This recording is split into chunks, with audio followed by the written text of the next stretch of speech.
Hola mis queridos amigos, muy buenas tardes.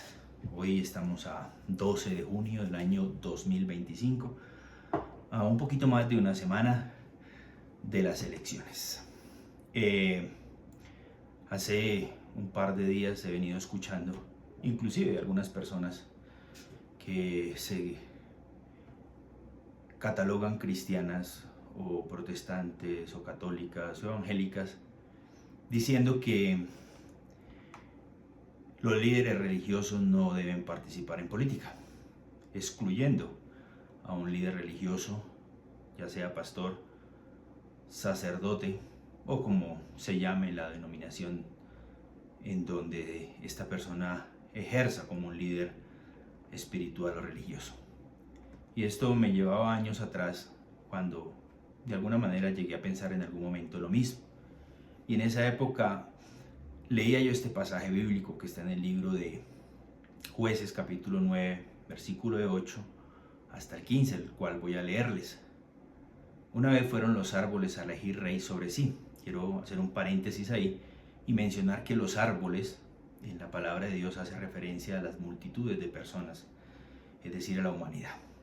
Estos árboles quisieron elegir rey sobre sí y al primero que escogieron fue al olivo, un árbol que da muy buen fruto, y le dijeron reina sobre nosotros. Mas el olivo respondió que no. ¿Por qué? Dijo él, he de dejar mi aceite, con el cual en mí se honra a Dios y a los hombres para ir a ser grande sobre los árboles. Él rechazó esta propuesta. Dijeron entonces a la higuera, otro árbol que también da fruto, anda tú reina sobre nosotros. Y respondió la higuera, he de dejar mi dulzura y mi buen fruto para ir a ser grande sobre los árboles. Ella también rechazó esta propuesta. Entonces ellos vieron otra opción en la vid. La vid es otro árbol que da buen fruto. Y le dijeron, ven, reina sobre nosotros. Y la vid respondió, he de dejar mi mosto, que alegra a Dios y a los hombres, para ir a ser grande sobre los árboles. Entonces, como estos tres árboles que dan buen fruto dijeron que no, decidieron ir a decirle a la zarza. La zarza para aquellos que conocen, es una especie de bejuco que tiene espinas y que daña si uno pasa cerca de ella. Y le dijeron, ven entonces tú reina sobre nosotros, señora zarza. Y la zarza con mucha humildad respondió, si en verdad me elegís, escuche bien, me elegís, es decir, que la democracia ya existe desde esa época, porque el elegir es democracia. A mí, venid y abrigaos bajo mi sombra. Pero recuerde que la zarza araña, rasguña y hace daño en la piel. Y si no, salga fuego de la zarza y devore a los cedros del Líbano, a los árboles, a las personas. Y esto me llenaba de un pensamiento que está muy a la flor de las palabras hoy en día de cierto personaje, que cuando la democracia se adecua a él, muy bien, la democracia es excelente. Pero cuando la democracia no se adecua a él, es decir, cuando gana la persona que le está haciendo oposición, se escucha sonar algo parecido a lo que dice la zarza, venid, y si no salga fuego de mí. Ese es el famoso estallido social que está sonando por ahí, si acaso. Y esto me permite hacer ese paréntesis. Si nosotros elegimos a nuestros gobernantes y aquellos que están llamados a llevar buen fruto no quieren hacerlo, terminamos poniendo por gobernante a una persona que le hace daño a una nación. Afortunadamente Dios coloca a estos líderes espirituales, los cuales el Señor los resalta en el libro de Ezequiel. Y en el libro de Ezequiel, ¿sabe cómo lo llama? Lo llama atalayas.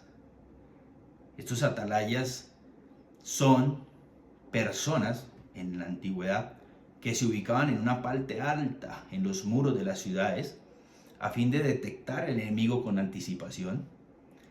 Y después de que detectaban el enemigo, hacían sonar una trompeta y el pueblo, al escuchar esa trompeta, tenía varias opciones.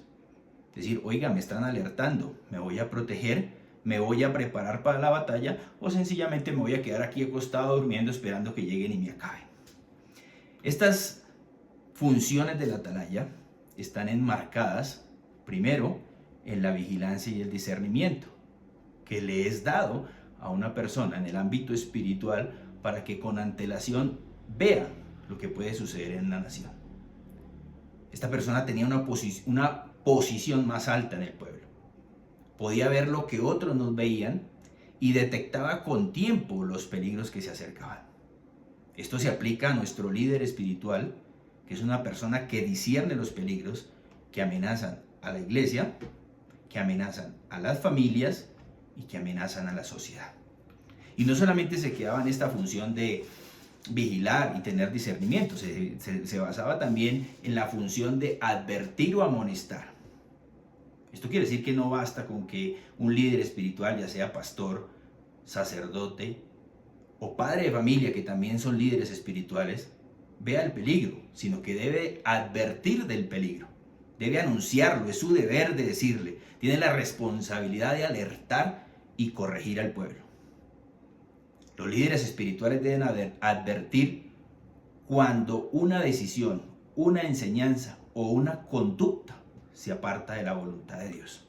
Y esto deriva en su tercera responsabilidad, o más bien en su responsabilidad, que es la tercera función, que si no advierten al pueblo y el pueblo muere a causa de no decirle, la sangre del pueblo recae sobre ese líder espiritual.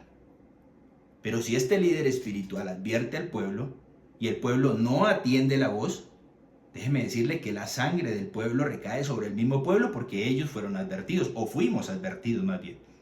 Pero si este líder espiritual advierte al pueblo y el pueblo se aparta del mal camino, pues se libra del peligro y del riesgo. Entonces es importante la función de los líderes espirituales y ellos tienen la responsabilidad de Dios, ante Dios, de decirle al pueblo. Y aquí vienen dos situaciones muy particulares.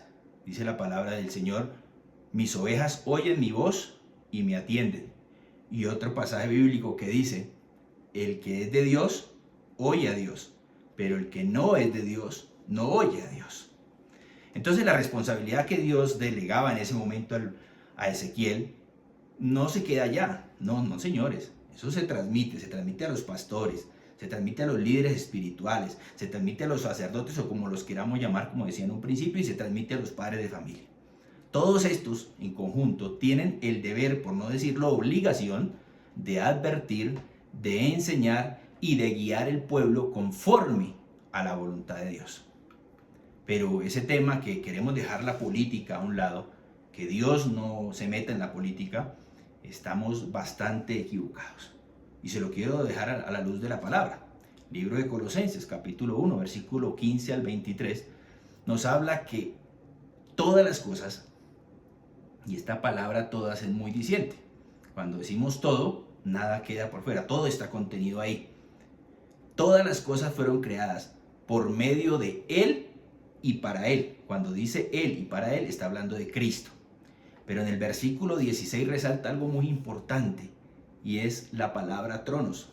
Léalo en su casa, saque la Biblia, busque el libro de Colosenses en el Nuevo Testamento, capítulo 1, versículo 16, y se va a dar cuenta que habla de tronos. También le pertenecen a Dios, y esto hace referencia taxativa. No hay ninguna interpretación que se pueda dar ahí, sino que hace referencia a las autoridades y a los gobiernos. Entonces, todo gobierno está bajo la autoridad de Dios. Es nuestra responsabilidad, en mi caso como padre de familia, en el caso de los pastores, de los sacerdotes y de cualquier líder espiritual, orientar al pueblo y a sus familias para que todos tomemos decisiones alineadas con los principios de Dios. El principio de Dios es básico: establecer los valores del reino de Dios en la tierra, promover la justicia, la verdad y la rectitud, y evitar que los principios contrarios a Dios gobiernen sobre la sociedad. Como conclusión podemos decir que los líderes espirituales, los sacerdotes y los padres están llamados a discernir los tiempos, a advertir con amor y a guiar al pueblo de Dios para que sus decisiones contribuyan al establecimiento del reino de Dios sobre la tierra. Muchos dirán: pero Dios quita y pone reyes. Sí, claro, Dios quita y pone reyes. Pero nosotros tenemos deberes y obligaciones, porque lo mismo podríamos decir nosotros. Dios alimenta a su creación, Pero si yo no hago el deber de ir y coger la cucharita y llevar la comida a la boca, pues me voy a morir de hambre. De la misma manera, Dios guía al pueblo a través de sus siervos, los pastores, los sacerdotes o los padres de familia, pero si esa persona no atiende el consejo, pues es responsabilidad de cada uno.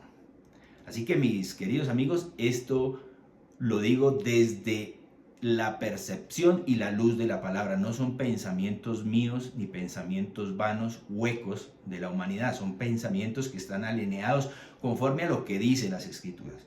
Los líderes espirituales y pastores sí están obligados a guiar al pueblo a tomar una buena decisión, guiados también para que este líder, el cual están escogiendo, sea también un hombre conforme al corazón de Dios. Y no podemos decir que un hombre, porque ha cometido algún error, no sea conforme al corazón de Dios.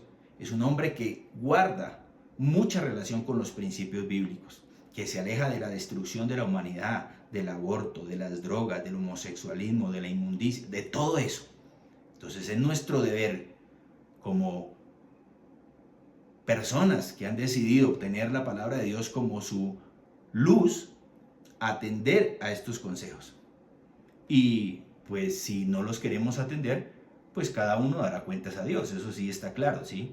No podemos pretender que la responsabilidad recaiga sobre nuestros líderes cuando ellos nos han advertido. Así que, mis amigos, no tengo nada más que decir. Muchísimas gracias y dentro de algo más de 8 días, déjese guiar por el Señor y tengamos firme una convicción de que aquella persona que se alinea a los principios del Señor y quienes nos han aconsejado hacerlo son también personas que se alinean a los principios de Dios, tomemos decisiones sabias y sensatas que no solamente beneficien mi bien particular, sino beneficien el bien en general y no solamente hoy, sino el futuro de nuestras generaciones. Que Dios los guarde.